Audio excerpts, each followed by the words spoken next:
오늘은 그 사탄과의 영적전쟁 세 번째 시간입니다. 첫 번째는 돌을 떡으로 만들라는 생존의 문제를 다루었다고 한다면, 두 번째는 이제는 모든 중심을 나에게 초점을 맞추어서 이제 인생을 살라, 설계하라 이렇게 요청을 했습니다.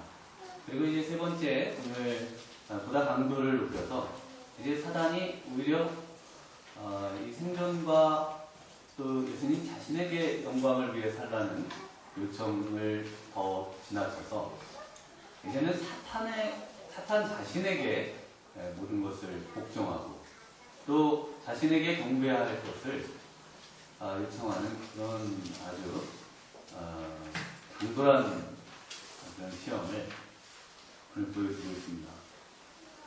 그래서 이 첫 번째와 두 번째 시험에는 있지만 세 번째는 없는 말이 있습니다. 이게 어떤 말입니까? 바로 만일 내가 하나님의 아들이거든. 이 말이 본문에는 생략이 되어 있습니다. 첫 번째 시험 가운데도 내가 만일 하나님의 아들이거든 이 돌들로 떡을 만들어라. 두 번째 시험도 내가 만일 하나님의 아들이거든 뛰어내려라 이렇게 합니다. 그런데 오늘은 특별히 8절에 마귀가 하나님의 아들이거든 내게 경배하라 이런 기적이 없습니다. 그냥 단도직입적으로 내게 엎드려 경배하면 이 모든 것을 주겠다. 바로 이 하나님의 아들이라는 이 근거 자체를 이제 포기하라. 이제 그것에 대해서 생각조차 하지 말고 오히려 나에게 경배하라. 지금 요청을 하는 것입니다. 이것이 가능합니까? 여러분에게 오늘 사탄이 나타나서 나에게 경배하라. 모든 것을 포기하고 나에게 경배하라. 그럼 내가 이 모든 것을 주겠다. 이 이야기를 만일 사탄이 와서 한다고 한다면 이건 무슨 당돌한 사탄이 있나 이렇게 생각하면서 사탄의 눈을 아마 많이 쳐다보지 않을까 이런 생각이 듭니다. 그러나 이런 사탄 숭배가 실제로 이루어지고 이것이 우리의 삶에 이제 아주 깊이 들어와 있습니다. 아주 깊이 스며들어 있습니다. 계속해서 살펴보겠습니다만은 가시적으로도 드러나 있습니다. 그래서 어제 우리나라 날짜는 13일입니다. 그런데 미국에 들어가면 12일이죠. 그래서 이제 미국의 하버드 대학교에서 사탄 숭배한 블랙메스, 그래서 사탄에게 예배하는 그런 이제 공식 모임을 학교로 했다가 8시 반에 저녁, 그리고 이제 그쪽으로 취소가 되긴 했습니다. 그런데 이 하버드 대학이 어떤 대학입니까? 17세기에 그 영국의 청교도 목사님이신 존 하버드라고 하는 기독교 정신을 가지고 학교를 세워서 많은 인재들을 길러내고, 그래서 아직까지 그 하버드 대학에서 그 배출한 바로 이 노벨상 수상자를 가장 많이 배출한 학교가 바로 이 하버드 대학입니다. 그런데 그곳에서 사탄을 숭배하는 그 모임을 가질 수 있다는 생각을 했다는 것 자체, 이것 자체가 너무나 우리에게 충격을 가져다 줍니다. 지금은 이제 실패했지만 또 언젠가는 이것을 꼭 성공시키려고 하지 않겠는가 이런 생각을 하게 됩니다. 이것이 학교의 문제이겠습니까? 이제 미래에 언젠가 사단이 교회를 빌려서 오히려 사단을 숭배하는 그런 일을 또 자행할 수 있지도 않겠는가 이런 아주 공포스러운 생각까지 해보게 됩니다. 주일날 목사님께서 우리 아이들이 10억을 주면 감옥에 가겠다. 근데 우리 아이들에게도 이것이 그만큼 유혹이 된다. 그런데 만약에 많은 아이들이 이제 그것에 동의를 했다는 거 아닙니까? 근데 안에 사단이 나타나서 나에게 예배 한 번만 드리면, 그 예배는 같은 예배 아닙니까? 대상이 하나님에서 사단으로 바뀌는 그거 하나만 그냥 허락해 주면 10억을 주겠다. 그럼 얼마나 몇 퍼센트 정도 아이들이 또는 우리가 요새 동의하지 않을까 이런 생각을 한번 해봤습니다. 현대판 괴테의 파우스트와 같은 사람들이 아마도 우리에게 너무나 질비할 것이라 이렇게 생각이 듭니다. 사탄은 이제 자신을 섬기라고 노골적으로 오늘 예수님에게 다가옵니다. 어떻게 이렇게 뻔뻔한 요구를 할 수 있습니까? 사탄이 자신을 섬기도록, 자신을 예배하도록, 경배하도록 하는 방법이, 이것은 그냥 우리가 그 요구를 받았을 때 무슨 말도 안 되는 얘기다 이렇게 넘겨버릴 수 있는 성질의 시험이 아닙니다. 이것은 아주 집요하고 그리고 아주 달콤하고 누구라도 한 번쯤 이것에 걸려 넘어질 수밖에 없는 이제 마지막 시험이면서 아주 강도가 높은 시험이 바로 이 세 번째 시험인 것입니다. 어떻게 사단이 자신을 섬기도록 하고 있습니까? 첫 번째는 사단이 데려갑니다. 우리 8절 말씀을 한번 읽어보겠습니다. 자, 마귀가 또 그를 데리고 지극히 높은 산으로 가서 천하만국과 그 영광을 보여 그를 데려갑니다. 첫 번째 시험에서는 사단이 예수님께 옵니다. 와서 뭘 하지만 지금 이제 사단이 예수님을 두 번째 시험부터는 데리고 다닙니다. 왜 데리고 갔습니까? 네, 천하만국과 그 영광을 보여주기 위해서 데려갔습니다. 데려가서 뭔가를 보여주십니다. 쫄쫄 굶고 40일을 금식하면서 그렇게 이제 힘들어하는 예수님에게 처음에는 찾아오십니다. 필요를 가지고 옵니다. 그래서 이 필요를 가지고 유혹을 합니다. 생존의 문제로 유혹을 합니다. 그런데 지금은 사탄은 예수님을 데리고 이제 어딘가로 가서 그곳에서 보여줍니다. 백문이 불여일견이라는 말이 있듯이 한번 보는 것이 100번 예수님께 가서 들려주는 것보다 낫다는 것을 사단이 알기 때문에 사단이 예수님을 데리고 다닙니다. 예수님이 제자들을 데리고 다녔다는 표현들이 성경에 많이 나옵니다. 산에 기도하러 가실 때 데리고 다녔다 이런 표현들이 나오는데 마찬가지로 지금 동일한 표현을 사단이 예수님을 데리고 다니는 표현으로 쓰고 있습니다. 저는 중학교 3학년 때 저희 아버님께서 사기를 당하셨습니다. 그래서 새로운 사업을 준비하시느라 아주 분주하시고 그래가지고 그분이 항상 저희 집에 오셔서 저희 아버님한테 사장님이라고 부르시면서 이제 여기저기를 참 많이 다니셨던 기억이 있습니다. 저희도 곧 이사도 해야 되고 또 좋은 업체를 얻게 돼서 이제 아버님도 기뻐하시고 함께 또 투자하시는 분들도 있었습니다. 그런데 알고 보니까 전부 사기였습니다. 그래서 이 투자하신 돈을 한 푼도 받지 못하셔가지고 상당히 좀 어려운 시기들을 겪었습니다만 잡았습니다. 그분을 잡았는데 이미 전과 5범에 많은 사기의 그런 경력을 가지신 아주 훌륭하신 분이십니다. 그래서 여러분이 이 사기꾼을 만나보셨습니까? 이분들이 처음에 하는 것이 뭐냐? 데리고 다닙니다. 보여줍니다. 여기저기 보여줍니다. 얼마나 아름답고 얼마나 이 투자 가치가 있고 또 얼마나 그럴듯한지 다 보여줍니다.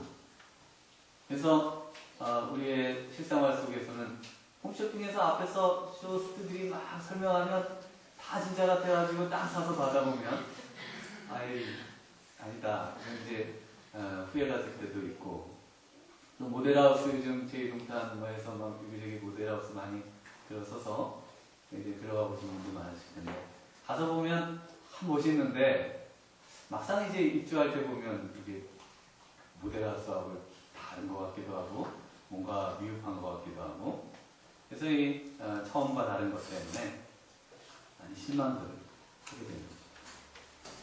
그래서 지금 사단이 예수님을 데려가서 보여주지 않습니까? 그리고 무엇이라고 말합니까? 우리 9절 말씀 한번 읽겠습니다. 시작. 만일 내게 경배하면 이 모든 것을 내게 주리라. 네, 이 모든 것을 내게 주리라. 믿으십니까? 왜 안 믿으세요? 너에게 주겠다는데 사단이.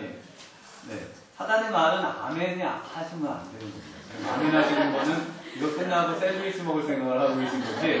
지금 네. 사단이 내게 다 주리라. 지금 이 말과 다릅니다.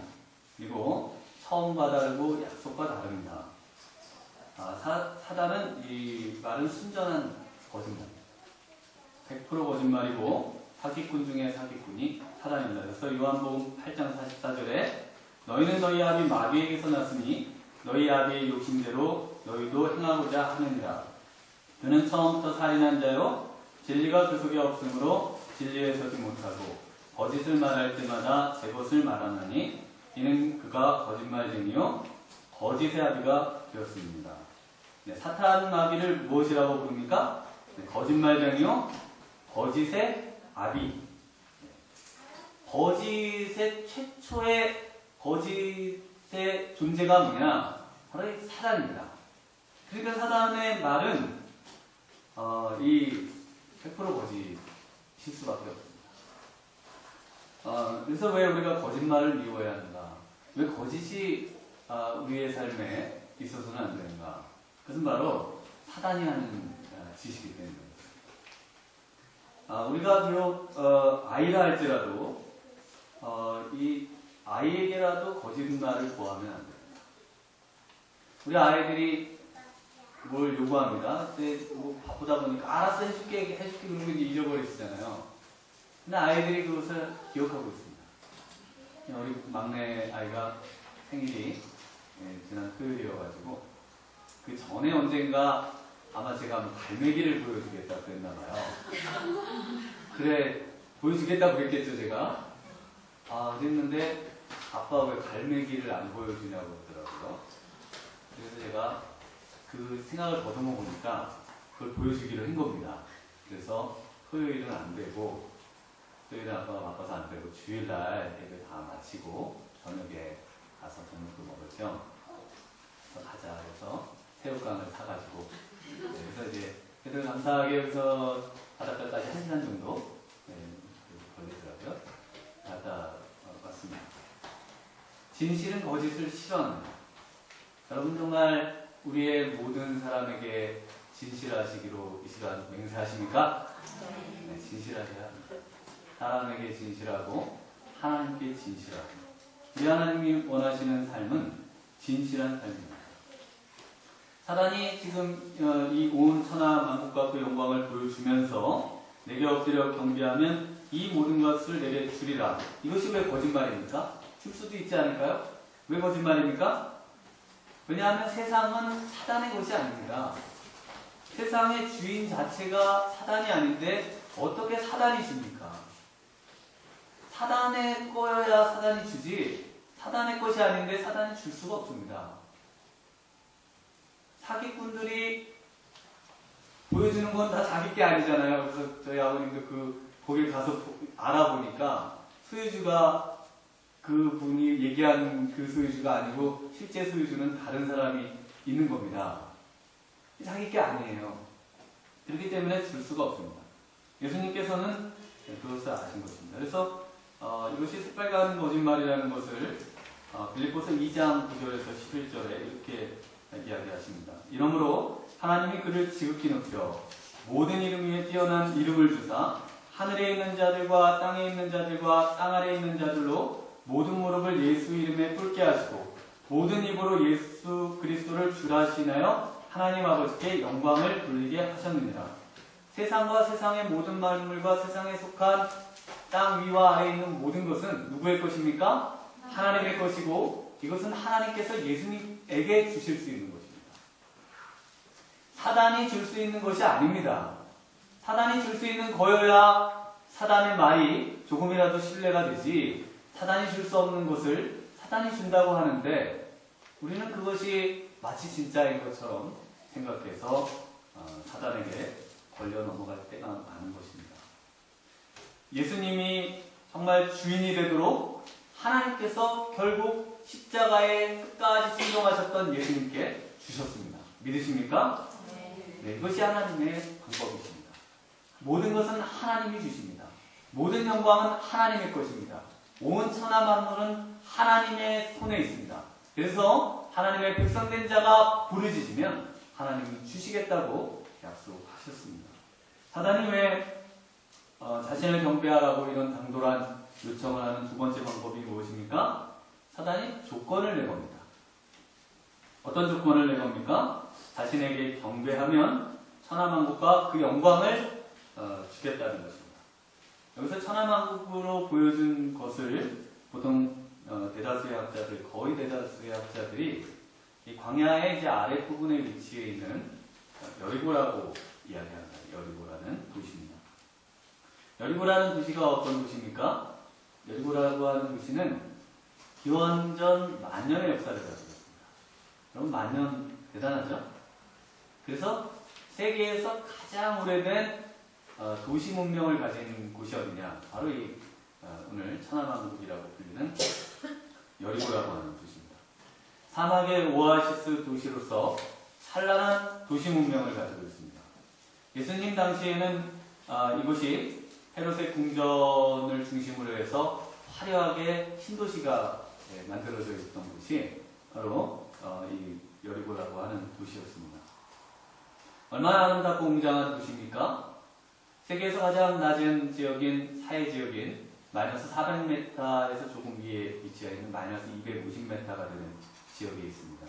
겨울철에도 따뜻한 날씨를 자랑하기 때문에 겨울철 휴양지로 아주 유명한 곳입니다. 그래서 이 산악지대 예루살렘을 중심으로 한 산지에 사는 모든 귀족들이 겨울철이 되면 이 여리고라고 하는 도시에 와서 이제 겨울을 보냅니다. 왜냐하면 따뜻하기 때문에.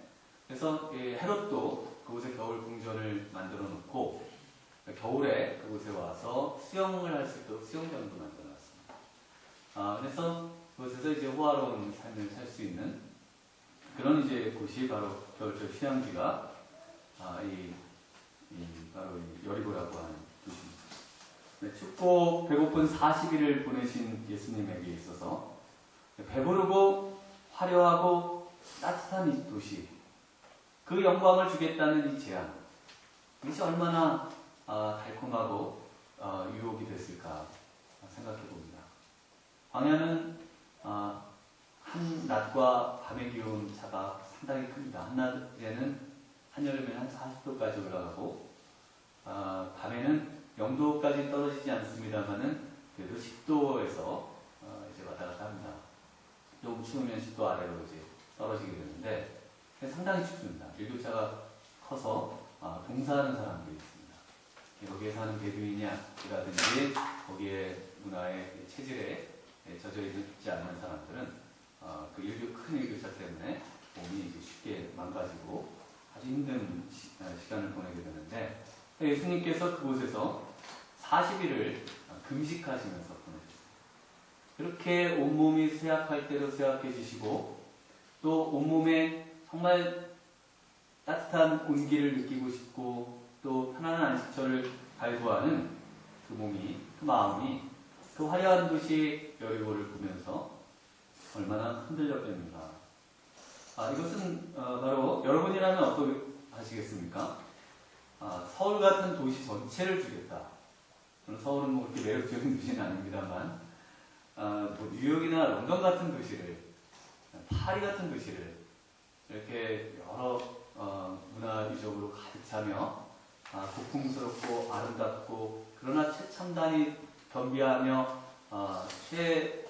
최대의 생태와 자연을 겸비한 사람이 살 수 있는 가장 아름다운, 그래서 아무 근심과 걱정이 없는 그런 도시를 주겠다. 그래도 별 반응이 없으시네요. 네, 그런 도시를 만약 주겠다. 네, 그러면 좀 흔들립니다. 흔들리게 되어 있습니다. 그래도 이제 안 흔들린다면 사단이 거기에다가 더 흔들릴 만한 카드를 가지고 오겠죠. 그냥 내버려 두지는 않습니다. 우리들이 넘어갈 수밖에 없는 카드를 가지고 와서 그것을 우리 앞에 내밀 것입니다. 흔들리는 그 영혼의 민감함을 사단이 느끼면서 얼마나 기뻐하겠습니까? 점점 넘어오는구나 이러면서 사단이 그 희열을 느끼는 그 모습을 생각해 볼 수가 있습니다. 그러나 이것은 일시적이고 또 정말 한순간의 쾌락에 불과한 것입니다. 그것은 사단의 것도 아닌 뿐더러 그것은 그냥 허상으로 우리 앞에 있는 잠시 있다 없어질 안개에 불과하기 때문에 그렇습니다. 그래서 베드로후서 3장 10절에 그러나 주의 날이 도둑같이 오리니 그날에는 하늘이 큰 소리로 떠나가고 물질이 뜨거운 불에 풀어지고 땅과 구중에 있는 모든 일이 드러나리로다. 그날에 하늘이 불에 타서 풀어지고 물질이 뜨거운 불에 녹아지려니와 우리는 그의 약속대로 의가 있는 곳인 새하늘과 새 땅을 바라보도다. 지금 이 땅에 있는 모든 것들은 시간이 지나면 다 후퇴하게 되겠습니다. 다 무너지고 다 새롭게 만들어야 됩니다. 이제 1기 신도시들을 맞이한 것들이 다시 이제 리모델링 도시로 뭘 지금 준비 중인데 이 땅에 있는 것들은 영원할 수가 없습니다. 그래서 베드로 사도가 정말 이 땅에 이제 우리 주님께서 오시면 하늘이 불에 다 없어지고 물질이 뜨거운 불에 다 녹아져 없어집니다. 하나님께서는 영원히 썩지 아니할 영광스러운 것으로 하나님의 나라를 만드시고 그래서 우리에게 허락해 주실 것입니다. 그래서 그것을 가리켜서 새하늘과 새 땅이라 이렇게 말씀하십니다. 사탄이 우리에게 가져오는 우리에게 경배를 요구하면서 보여주는 것은 일순간적으로 굉장히 아름답고 그리고 마치 영원할 것 같은 착각을 불러일으키지만 그러나 실제로는 그렇지 않다는 것입니다. 세 번째로 어떻게 우리가 이런 사탄의 달콤함을 제안을 거절하면서 예수님처럼 선포할 수 있겠습니까? 여기 10절 말씀, 그 예수님의 말씀에 좀 집중하여 보도록 하겠습니다. 함께 읽습니다. 시작. 예수께서 말씀하시되 나가 물러가라. 기록되었으되 주 너의 하나님께 경배하고 다만 그를 섬기라 하였느니라. 네, 첫 번째로는 예수님께서 사단에게 뭐라 얘기하십니까? 네, 물러가라 얘기하십니다. 네, 물러가라. 네, 물러가라 그러니까 말이 조금 굉장히 가볍게 느껴질 수도 있습니다만 예수님께서 이 말을 또 한 번 사용하신 적이 있으십니다. 베드로가 이제 예수님이 그 영광스러운 모습 가운데 이제 내가 십자가를 죽어야 된다 이 말을 했을 때 그것을 간하여 붙들고 간할 때 그리하지 말라고 할 때 예수님께서 베드로에게 사단아 물러가라 내 뒤로 물러가라 하면서 예수님이 베드로에게도 아주 큰 소리로 고함을 치십니다. 이 물러가라는 말은 그 의미 자체가 생명이 끊어지는 것을 의미합니다. 그러니까 물러간다는 것은 여기서 완전한 단절을 의미합니다. 우리의 영혼과 육체가 완전히 끊어지는 것을 의미합니다. 그러니까 물러간다고 하는 것은 어떤 의미인가? 사단아 너는 나에게서 완전히 끊어져라. 나하고는 전혀 상관이 없는 존재다. 그렇게 지금 육체와 영혼이 분리되는 것 같은 예수님이 영혼이 떠나가시다가 바로 이 물러가십니다. 영혼이 떠나가는, 그래서 생명이 떠나가는, 생명이 물러가는 이것을 예수님은 사단에게 선포를 하신 것입니다. 즉 죽을 것 같은 그런 용기와 결단이 없이는 절대로 이 선포가 불가능하다는 것입니다. 조금만 기다려라가 아닙니다. 다음에 다시 와라도 아닙니다. 완전히 나에게서 떠나가라. 내가 너에 대해서, 사단 너에 대해서, 너는 나에게 죽은 존재고, 나도 너와 나에게 죽은 존재고, 너와 나는 물과 기름처럼 유하여 합하여질 수 없는 그런 존재다. 그것을 지금 예수님이 이야기하십니다. 어떻게 우리가 예수님의 이런 삶을 살 수 있습니까? 어떻게 우리가 의롭게 살 수 있을까? 없잖아요. 의롭게 살 수가 없잖아요.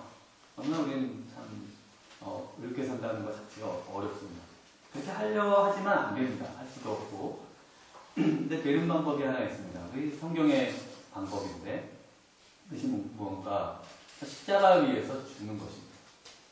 십자가 위에 못 박혀 죽으신 예수님 그 십자가에 내가 죽어 있는 것을 볼 때 나는 세상과 죄와 사단과 관계가 없다는 이 그리스도와의 연합, 바로 이 그리스도와의 연합에 온 마음을 쏟고 그것을 묵상하고 그것이 지금 나의 존재라고 하는 것을 고백할 때, 그럴 때라야만 예수님과 같은 의로운 삶을 살 수가 있다는 것입니다. 죽지 아니하고는 안 됩니다. 죽지 아니하고는 절대로 육이 살아서는 이 하나님의 말씀대로 살 수 없습니다. 사단을 물리칠 수 없습니다. 사단에게 물러가라 할 수 없습니다. 그러나 십자가 위에서 우리가 죽은 존재인 것을 깨달을 때라야만이, 그때라야만이 세상과 나는 관계가 없고 사단 너는 나와 관계가 없다. 너는 내게서 떠나가야 한다. 이렇게 예수님처럼 소리칠 수 있다는 것입니다. 안 된다고 서로 안 되니까 위로하면서 살자. 이것이 문제 아닙니까? 그냥 좋은 게 좋은 거라는 식으로 우리가 악을 보지만 그것에 분노하지 못하고 나도 똑같은 존재다 생각하며 그것들을 묵인할 때가 얼마나 많습니까? 오늘 우리에게 있는 모든 문제들은 사실 우리의 이 사단에게 물러가라는 이 말을 하지 못해서 그렇습니다. 그건 특별히 우리 어머니들에게 있어서 더 심각합니다. 지금 우리 사회가 왜 이렇게 됐는가? 저는 말씀을 묵상하다가 이게 다 우리 어머니들 때문이라는 생각이 번쩍 들었습니다. 죄송합니다만. 우리 아빠들이 이제 회사에서 일을 열심히 하십니다. 그런데 열심히 일을 하시는데 왜 불의에 대해서 말을 못하시는가? 왜냐하면 처자식이 있기 때문에 그렇습니다. 우리 집에 그래도 우리 어머니들이 의를 위해 살아 이런 말을 못하시잖아요. 그럼 우리는 어떻게 해? 이러니까 아빠들이 약해져가지고 할 수가 없습니다. 사단이 아담에게 왔습니까? 하와에게 왔습니까? 하와에게 왔습니다. 뇌물을 아담에게 줄 것 같습니까? 여러분에게 줄 것 같습니까? 여러분에게 주게 돼 있습니다. 사과 개짝이 여러분에게 오게 돼 있고 그것을 받아들 때, 또 온도비 사건 뭐 이런 게 다 그런 거 아닙니까? 그걸 받아들 때 이게 있으면 내 자녀를 더 좋은 학교나 학원에 보낼 수 있을 거라는 마음이 듭니다. 이것을 내가 받으면 내가 내일을 조금 더 준비할 수 있을 거라는 그런 마음의 안도감이 듭니다. 그래서 거절을 못하는 겁니다. 그 거절을 못한 것을 알게 된 아빠는 회사에서 아무 말도 못하게 되겠습니다. 세상에 불의에 원래는 항거할 수 있는 분이셨는데 항거를 하려니까 집을 보니 항거를 했다간 나도 똑같은 사람이 되는 겁니다. 그래서 누가 강해져야 되느냐? 누가 용기가 있어야 되느냐? 바로 어머니들이 용기가 있어야 됩니다. 어머니들이 정말 우리는 밥만 먹고 살면 된다. 뭐 애들 학교고 뭐고 다 필요 없다. 뭐 내일 보장 필요 없다. 그냥 의롭게 살아라. 그러면 아빠들이 잘됐다 그러고 그냥 아주 신나서 그냥 할 말 다 하시고 말씀을 더 연구하고 이럴 텐데 집에 있는 우리 처자식들을 생각하면 말씀대로 살려니 너무 괴롭습니다. 세상의 불의에 항거하며 살려니 너무 괴롭습니다. 사단아 너 물러가라 그러려니 야 너 먹었잖아. 말을 못합니다. 그래서 오늘 지금 마음속에 먼저 우리 안에 있는 사단을 이기셔야 됩니다. 하와가 뱀의 유혹에 넘어갔던 그것을 평생 잊지 마시고 소돔과 고모라가 멸망할 때 뒤를 돌아봤던 롯의 평생 잊지 마시고 우리 하나님의 말씀대로 내가 살려고 하는 그 결단이 여러분 안에 있으셔야 합니다. 믿으십니까? 여러분 안에 그 결단이 있어야 우리 아빠가 살고 우리 자녀가 살고 가정이 살고 그래야 교회가 살고 나라가 사는 겁니다. 그래야 생명을 구해낼 수가 있는 것입니다. 여러분의 그 결단이 없이는 화려하고 아름다운 것이 얼마나 좋습니까? 편하고 유용한 것이 얼마나 좋습니까?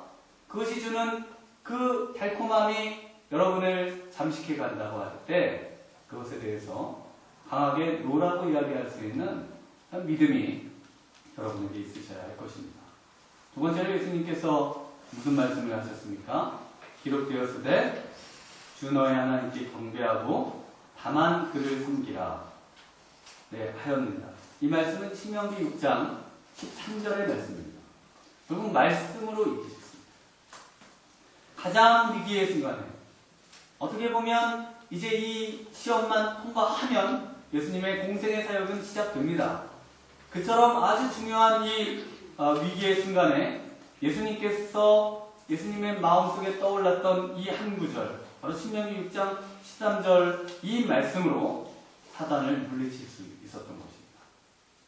그러기 위해서 어떻게 하는 것입니까? 말씀을 우리가 어떻게 합니까? 날마다 말씀을 가까이 하셔야 합니다.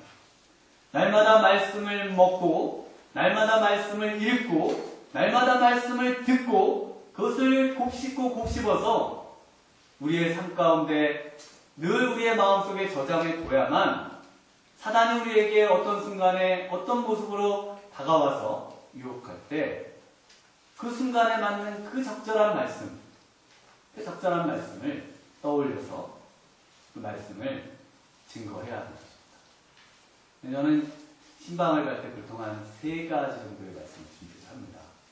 3개 정도의 말씀이 이렇게 막 있어요. 이제 그 식을 생각하면.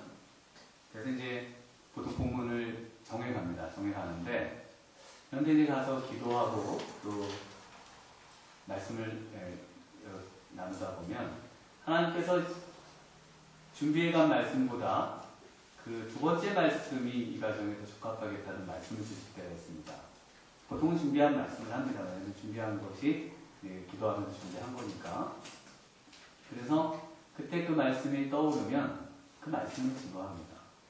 왜냐하면 준비는 제가 하지만 그러나 결국 그 말씀을 증거하시는 분은 하나님이심을 믿기 때문에 하나님이 감동을 주시는 그 말씀을 증거해야 사는 것입니다.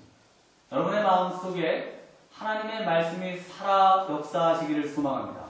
하나님의 말씀이 지금도 살아 운동력이 있어서 여러분의 심령과 골수와의 모든 것을 쪼개는 그런 날카롭고 예리한 검이 되어서 우리의 모든 것을 살피시고 우리의 인생 가운데 하나님의 말씀이 정말 살아 역사하시는 그런 인생이 되도록 노력해야 하는 것입니다. 오늘 말씀을 기억하십시오. 사단의 달콤한 유혹, 그리고 화려하고 아름답고 좋아 보이는 이 모든 것은 다 거짓말입니다. 사단은 사기꾼입니다. 사단은 거짓의 아비입니다. 따라서 오직 십자가에 나를 못 박고 세상과 나는 또 사단과 나는 관계가 없다. 나는 오직 하나님이 주시는 멸류관을 소망하며 하나님 나라를 소망하며 살아갈 그런 존재다. 이렇게 고백하며 살아가야 할 줄 믿습니다. 날마다 주의 말씀을 묵상하고 사단을 예수님처럼 말씀으로 승리하는 저와 여러분 되시기를 주님의 이름으로 축원합니다.